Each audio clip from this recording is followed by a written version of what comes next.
পশ্চিমা বিশ্ব আর তাদের দোসররা যখন ভেবেছিল ইরানকে বোধহয় চারপাশ থেকে একা করে ফেলা গেছে, ঠিক তখনই মধ্যপ্রাচ্যের ভূ রাজনীতিতে শুরু হলো আরেক মাস্টার স্ট্রোক। ইরানের সর্বোচ্চ জাতীয় নিরাপত্তা পরিষদের প্রধান ডক্টর মোহসিন রোজাই সাফ জানিয়ে দিলেন, ইরান আর পাকিস্তান মিলে কেবল দুটো প্রতিবেশী দেশই নয়, বরং এই দুই দেশই হলো সমগ্র ইসলামী বিশ্বের মূল পরাশক্তি। আর এই দুই পরাশক্তি যখন এক টেবিলে বসে রণকৌশল আঁকতে শুরু করে, তখন পেন্টাগন থেকে শুরু করে ওয়াশিংটনের বাঘা বাঘা নীতি নির্ধারকদের কপালে কেন চিন্তার ভাঁজ পড়ে তা কি আলাদা করে বলে দিতে হবে।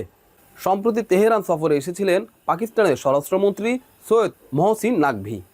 আর এই হাই প্রোফাইল বৈঠকে ইরানের শীর্ষ নিরাপত্তা কর্মকর্তা মহসিন রেজাই একদম খোলাখুলি ঘোষণা দিলেন, ইরানের সকল শীর্ষ নেতা সবসময় পাকিস্তানকে কেবল সাধারণ প্রতিবেশী নয়, বরং একটি শক্ত কৌশলগত অংশীদার বা স্ট্র্যাটেজিক পার্টনার হিসেবে দেখে এসেছে। তিনি দুই দেশের এই অভূতপূর্ব সম্পর্ককে স্রেফ কোনো রাজনৈতিক হাত মেলানো বলেননি, তিনি একে ব্যাখ্যা করেছেন প্রকৃত ও ধর্মভিত্তিক গভীর স্নেহ হিসেবে। পাক স্বরাষ্ট্রমন্ত্রীকে সামনে বসিয়ে মহসিন রেজাই আরও এক ধাপ এগিয়ে যা বললেন তা শুনে পশ্চিমাদের কান গরম হতে বাধ্য।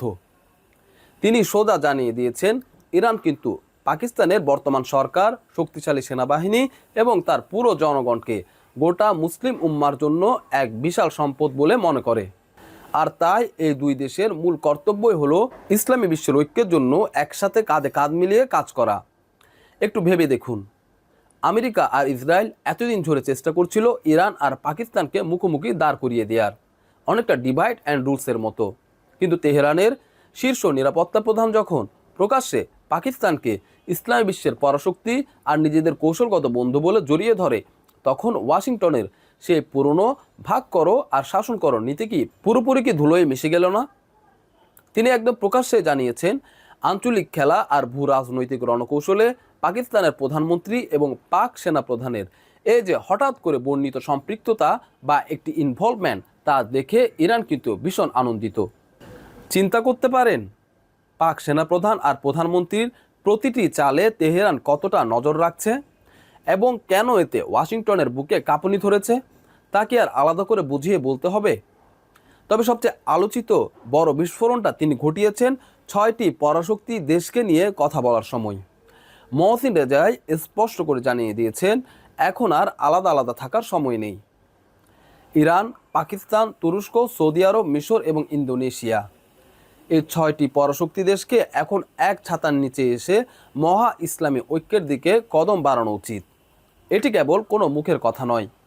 পেন্টাগন আর তেলাবিবের আধিপত্য গুঁড়িয়ে দেওয়ার জন্য যদি এই 6টি দেশের অক্ষশক্তি সত্যি তৈরি হয়ে যায়, তবে বিশ্ব রাজনীতির মানচিত্র কিন্তু রাতারাতি বদলে যাবে। আর খোদ ইরানের প্রেসিডেন্ট মাসুদ পেজেশকিয়ানের মনোভাবটা কি জানেন? মহসিন রেজাই সেফ জানিয়ে দিলেন, প্রেসিডেন্ট পেজেশকিয়ান কিন্তু পাকিস্তানকে সব কিছুর ঊর্ধ্বে রেখে এক বিশেষ গুরুত্ব দেন। তিনি দৃঢ়ভাবে বিশ্বাস করেন, ইরান আর পাকিস্তানের মধ্যকার বাণিজ্য স্রেফ নামমাত্র না রেখে এখন রাতারাতি বহুগুণ বাড়িয়ে দেওয়া দরকার। এখন একটু হিসাব মিলিয়ে দেখুন, আমেরিকার পশ্চিমারা চেয়েছিল মধ্যপ্রাচ্য আর দক্ষিণ এশিয়াকে ভেঙে টুকরো টুকরো করে নিজেদের মোড়লগিরি বজায় রাখতে, কিন্তু ইরান যখন পাকিস্তান, তুরস্ক, সৌদি, মিশর আর ইন্দোনেশিয়াকে এক টেবিলে বসানোর ছক করছে, তখন পশ্চিমাদের সে ডিভাইড অ্যান্ড রুল নীতি কি চিরতরে ডাস্টবিনে কি নিক্ষিপ্ত হতে যাচ্ছে? আপনার কি মনে হয়, এই 6টি দেশের মহা ঐক্য কি সত্যি বাস্তবে রূপ নিতে যাচ্ছে? আপনার মতামত অবশ্যই কমেন্ট বক্সে জানাবেন।